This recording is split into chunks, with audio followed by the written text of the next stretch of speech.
If this comprehensible input is right, it is a financial disaster for the entire publishing industry.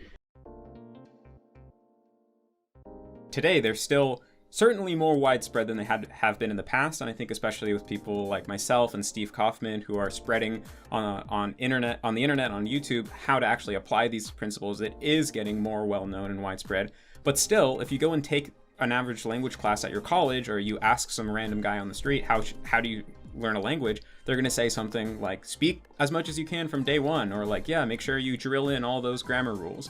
So why don't you think these ideas have spread, even though we've known about them for so long? There are some overwhelming reasons.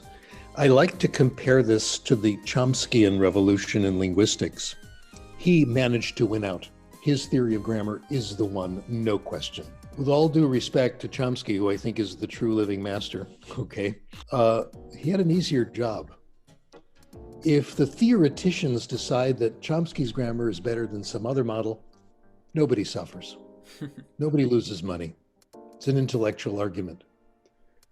If this comprehensible input is right, it is a financial disaster for the entire publishing industry in first language, language arts, all foreign language, all second language, worldwide. It is a financial disaster. Trillions of dollars are immediately lost. So I'm amazed that we've done that well.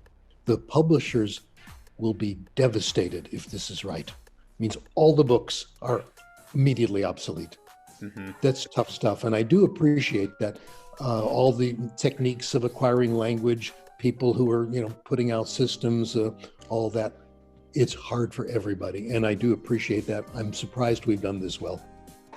Yeah, that's a really good point. That makes total sense. And it's unfortunate that something like that, these kind of financial incentive structures, are holding back this knowledge of how to actually gain language ability isn't reaching all the people who need it. To make matters worse, there's no obvious way you can make money on this.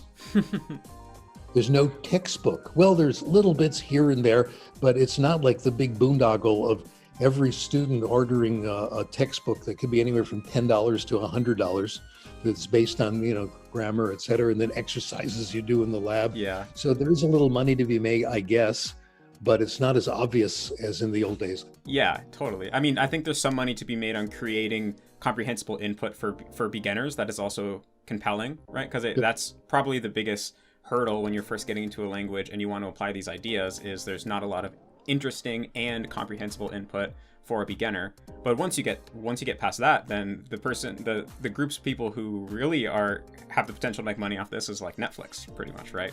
Maybe, yeah, that would be great. My fantasy world, I would be able to turn on my computer and be able to, press a few buttons and watch, let's say, something in beginning Japanese. Not only that, I could choose my subject matter. If I don't like it, I could listen to something else, change the station, make it a little harder, make it a little easier. And I could do that in 50 different languages. That would be fabulous. I would be watching this stuff all day long. It would be great.